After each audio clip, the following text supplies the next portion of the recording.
Morning students, मैं सुषमा। स्वागत है आपका एक्सीलेंस हिंदी लर्निंग में। पर आज हम करेंगे आगे के वाक्यांश के लिए एक शब्द। तो देखें, सबसे पहले कम खर्च करने वाला। कम खर्च करने वाला क्या कहलाएगा? मितव्ययी।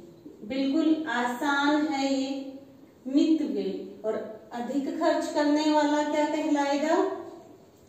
अपव्ययी। कम बोलने वाला, कम बोलने वाला क्या कहलाएगा? मितभाषी।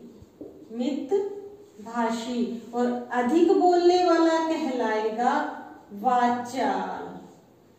जो असत्य बोलता हो वो क्या कहलाएगा? मिथ्यावादी। ये एग्जाम में आया हुआ है, ध्यान में रखना है। और संकुचित विचार रखने वाला, जिसके विचार संकुचित हो, संकीर्ण हो, वो क्या कहलाएगा? तो देखें, वो कहलाएगा दकियानूस। दकियानूस। आवश्यकता से अधिक धन खर्च ना करना, तो बहुत ज्यादा धन खर्च ना करना, उसको क्या बोलेंगे? अपरिग्रह। याद रखना है, मोस्ट इंपोर्टेंट है अपरिग्रह। आवश्यकता से अधिक धन खर्च ना करना। आगे देखिए, चुपचाप देखने वाला, जो बिल्कुल चुपचाप सिर्फ देखने का काम करे, वो क्या कहलाएगा? मूक दर्शक। बार बार बोलना, याद रखना है, बार बार बोलना क्या कहलाता है? अनुलाप करना। वह कवि जो तत्काल कविता करे, वह कवि जो तत्काल कविता करे क्या कहलाएगा? आशु कवि। आशु का अर्थ होता है शीघ्र, तो शीघ्र कविता करने वाला कवि क्या होगा? आशु कवि। और जो शीघ्र प्रसन्न हो जाए उसे क्या बोलेंगे? आशुतोष। तोष का अर्थ होता है प्रसन्न। जिसका मन जगत से उचट गया हो, जिसका मन जगत से उचट गया हो, वह क्या कहलाएगा? उदासीन।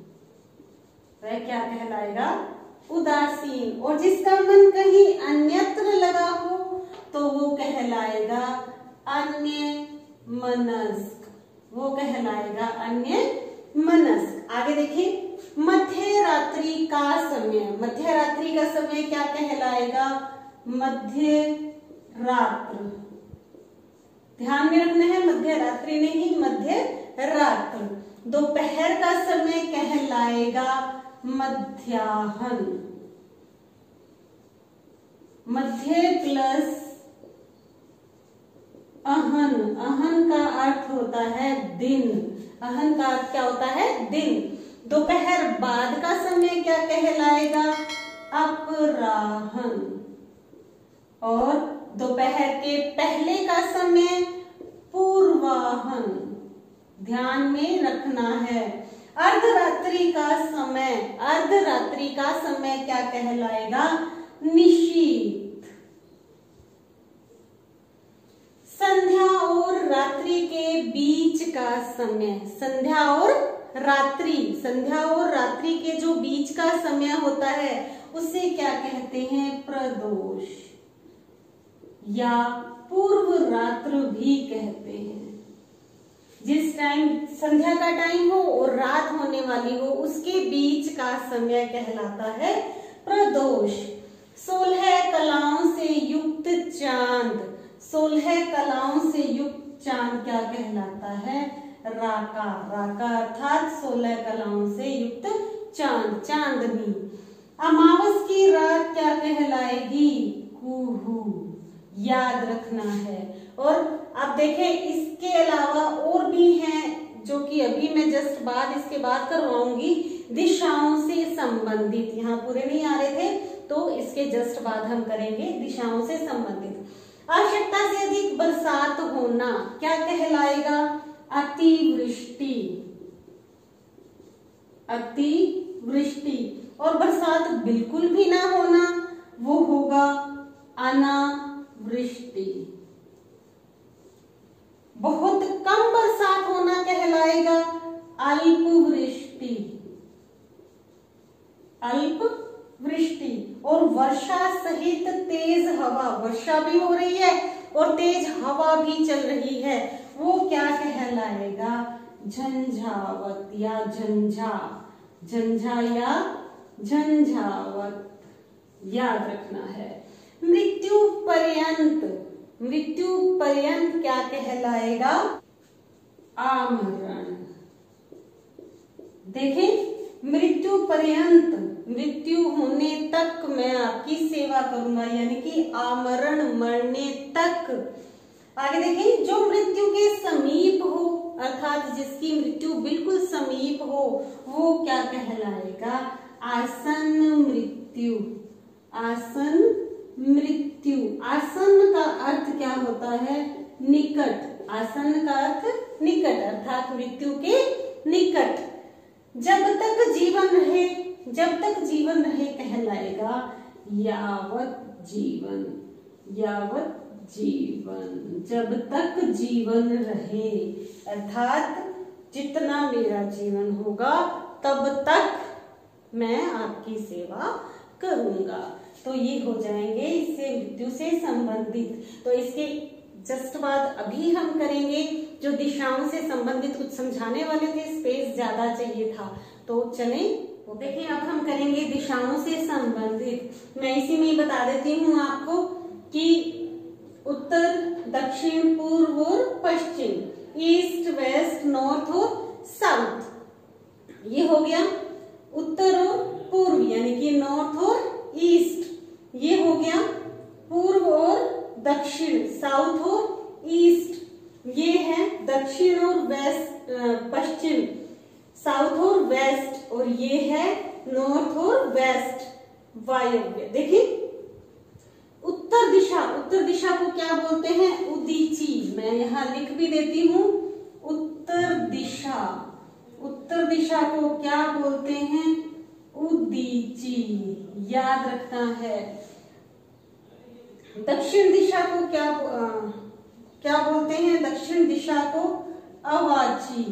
दक्षिण दिशा वाक्यांश के लिए एक शब्द में बहुत काम आएंगे ये, अवाची। पूर्व दिशा को बोलते हैं प्राची, पूर्व दिशा को प्राची, और पश्चिम दिशा को बोलेंगे प्रतीची, पश्चिम दिशा को प्रतीची, याद रखना है, ठीक है। तो और उत्तर और पूर्व के बीच की दिशा क्या कहलाएगी? ईशान कोण। वास्तु में बताते हैं ना कि किचन इस तरफ होनी चाहिए, घर का मुंह इस तरफ होना चाहिए, मंदिर इस तरफ होना चाहिए, तो ये वही चीजें हैं। इसी में हमें याद रखना है कि उत्तर और पूर्व के बीच की दिशा क्या कहलाता है? बीच का स्थान ईशान कोण। पूर्व और दक्षिण के बीच आग्नेय कोण, और दक्षिण और पश्चिम के बीच नैऋत्य कोण, नैऋत्य कहलाता है। और पश्चिम और उत्तर की बीच की दिशा क्या कहलाती है? वायव्य कोण। तो ये हो जाएंगे 45 डिग्री के ये कोण होते हैं। कुल मिलाकर वैसे तो ये हो गए एक, तो उसके बाद 1, 2, 3 और 4, 4 ये हो गए 45 डिग्री से ये कोण बनेंगे। तो ये हो जाएंगे ईशान कोण, आग्नेय कोण, नैऋत्य कोण और वायव्य कोण, ठीक है। इसके अलावा 2 और दिशाएं मानी जाती हैं, आकाश और पाताल की, ऊर्ध्व और अधो। इस तरह से कुल मिलाकर कितनी दिशाएं हो जाती हैं? 10 दिशाएं हो जाती है, ऐसा वास्तुशास्त्र में माना गया है।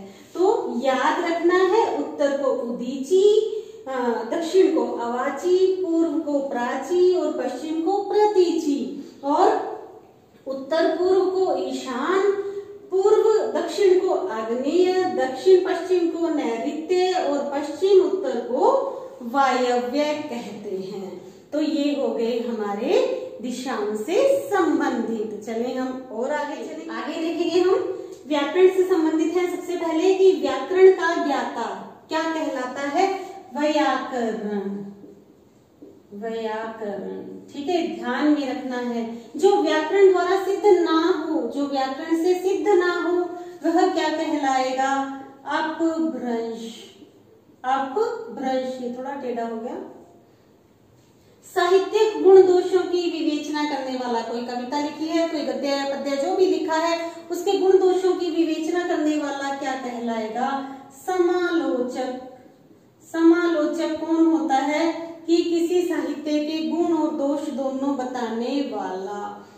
आगे देखिए, जो केवल दूसरों के दोष खोजता हो, इसमें आलोचक भी हो सकता है, समालोचक और आलोचक।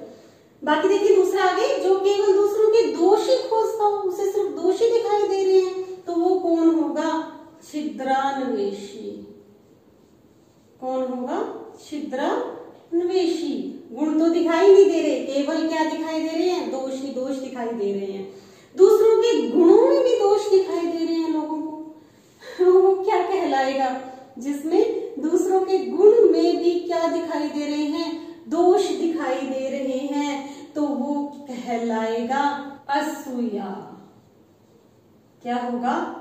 असूया। और जिसको गुणों में दोष ना दिखाई देते हो, गुण दिखाई देते हो, वो होगा अनसूया। तो देखिए, असूया, असूया कौन होता है? जो दूसरों के गुणों में दोष निकालता है, ठीक है, अर्थात किसी के गुणों से जलना, किसी के गुणों से ईर्ष्या रखना। और देखिए, मानसिक भाव छिपाना क्या कहलाता है? मानसिक भाव छिपाना अवहिता, अवहिता, मानसिक भाव को, मन के भावों को छिपाना। श्रेष्ठ गुणों से संपन्न शूरवीर नायक क्या कहलाएगा? धीरोदत्त, धीरोदत्त। श्रेष्ठ गुण हो और शूरवीर नायक हो। शूरवीर तो हो किंतु अभिमानी भी हो, वो क्या कहलाएगा?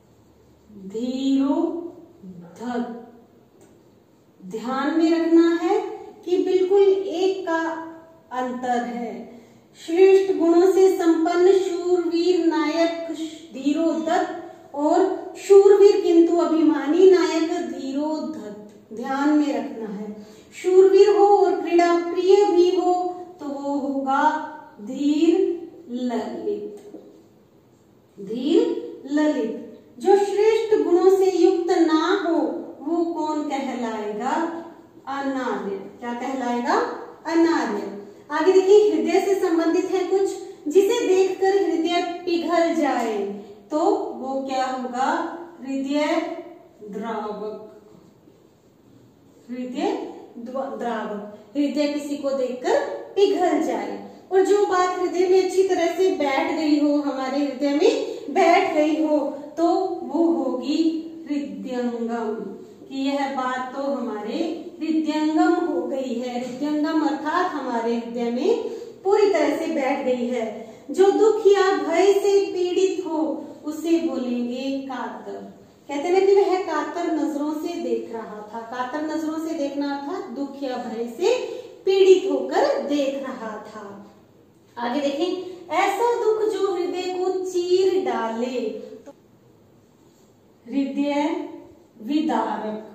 ऐसा दुख जो हृदय को चीर डाले, अर्थात ऐसी कोई घटना कि अपने कहते हैं कि हृदय विदारक घटना थी, ठीक है, तो ऐसा जो हृदय को चीर ही डाले, जो हृदय को आकृष्ट करे वो होगा विद्यावर्जक। आवर्जक अर्थात आकर्षण, आवर्जक आकर्षण। मन का असीम दुख क्या कहलाता है? मन का असीम दुख मनस्ताप। मन का असीम दुख मनस्ताप। और सांसारिक वस्तुओं को प्राप्त करने की इच्छा क्या कहलाएगी? ऐषणा। और किसी वस्तु को प्राप्त करने की तीव्र इच्छा क्या कहलाएगी? अभीप्सा। याद रखना है कि सांसारिक वस्तुओं को प्राप्त करने की इच्छा ऐषणा और किसी वस्तु को प्राप्त करने की तीव्र इच्छा क्या कहलाएगी? अभीप्सा। श्रृंगारिक वासनाओं के प्रति जो आकृष्ट होते हैं वो कहलाते हैं कामुक। जो बात पूर्व काल से लोगों में कह सुनकर प्रचलित हो, जो लोगों द्वारा कही सुनी गई बातें वो प्रचलन में आ जाए, वो क्या कहलाएंगी? किंवदंती। या जनश्रुति भी कह सकते हैं, या जनश्रुति भी कह सकते हैं। पहले से चली आ रही परंपरा का पालन करने वाला कौन कहलाता है? गतानुगतिक।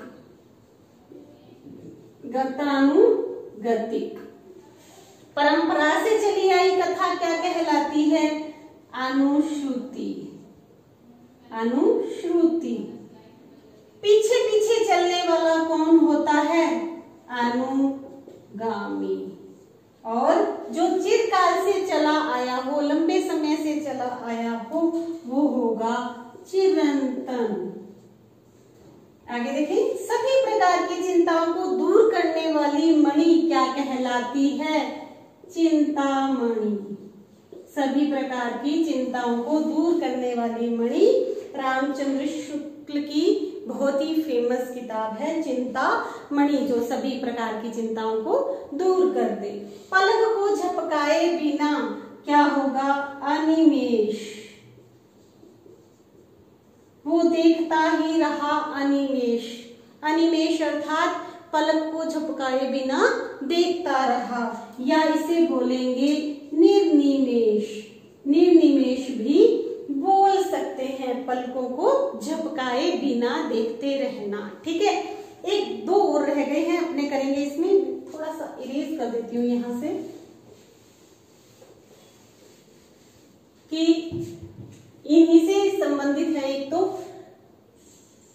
सुख दुख में समान रहने वाला, याद रखना है, सुख दुख में समान रहने वाला कौन होगा?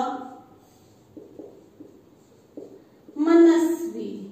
जो सुख और दुख में समान रहता है वो क्या कहलाता है? मनस्वी। चाहे सुख आए चाहे दुख आए। हम कैसे हैं कि जरा सी खुशी मिलते तो हम बहुत खुश हो जाते हैं, और जरा सा दुख आते ही हम बुरी तरह से रोने लग जाते हैं। तो जो सुख और दुख में चाहे खुशी हो चाहे गम हो, एक समान रहना, तो वो कौन होगा? मनस्वी। और देखिए, एक बात जो इससे रिलेटेड थी, जो यहाँ लिखा हुआ था सभी, कि किसी बात को बढ़ा चढ़ाकर कहना। बढ़ा चढ़ाकर कहना क्या कहलाएगा? अतिशयोक्ति। अतिशयोक्ति। किसी बात को बढ़ा चढ़ाकर कहना, अर्थात अतिशय प्लस उक्ति। किसी बात को बहुत ज्यादा बढ़ा चढ़ाकर कहना। तो ये हो गए आज के लिए वाक्यांश के लिए एक शब्द। तो हम कल फिर मिलेंगे। थोड़े और पढ़े हैं, अभी बहुत ज्यादा हो जाते हैं, लेकिन परीक्षा की दृष्टि से नहीं पता चलता है कि कौन सा आ जाता है, तो हमें सभी करने ही चाहिए। ये परीक्षा के लिए भी इम्पोर्टेंट है, साथ ही साथ हमारे शब्दकोश को भी ये बढ़ा रहे हैं। आपका शब्दकोश भी इससे क्या हो रहा है? बढ़ रहा है। तो बने रहिए मेरे साथ, मिलेंगे कल फिर। Thank you, have a nice day.